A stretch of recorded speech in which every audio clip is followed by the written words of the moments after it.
Chapter 15. Now the tax collectors and sinners were all gathering around to hear him. But the Pharisees and the teachers of the law muttered, "This man welcomes sinners and eats with them." Then Jesus told them this parable.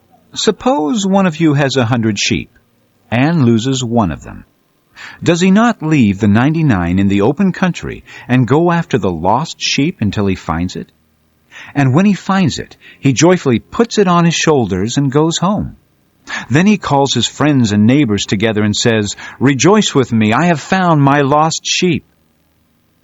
I tell you that in the same way there will be more rejoicing in heaven over one sinner who repents than over 99 righteous persons who do not need to repent. Or suppose a woman has 10 silver coins and loses one. Does she not light a lamp, sweep the house, and search carefully until she finds it? And when she finds it, she calls her friends and neighbors together and says, "Rejoice with me, I have found my lost coin." In the same way, I tell you, there is rejoicing in the presence of the angels of God over one sinner who repents. Jesus continued, There was a man who had 2 sons. The younger one said to his father, "Father, give me my share of the estate." So he divided his property between them. Not long after that, the younger son got together all he had, set off for a distant country, and there squandered his wealth in wild living.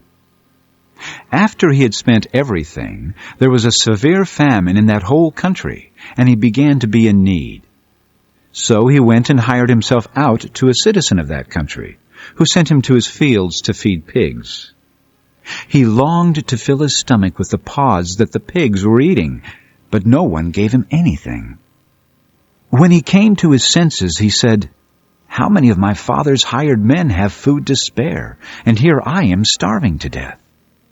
I will set out and go back to my father and say to him, 'Father, I have sinned against heaven and against you. I am no longer worthy to be called your son. Make me like one of your hired men.' So he got up and went to his father. But while he was still a long way off, his father saw him and was filled with compassion for him. He ran to his son, threw his arms around him, and kissed him.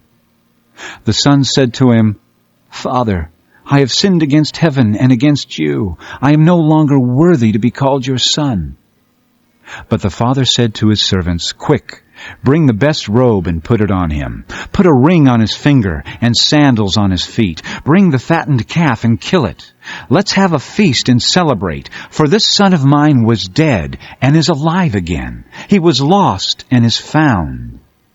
So they began to celebrate. Meanwhile, the older son was in the field.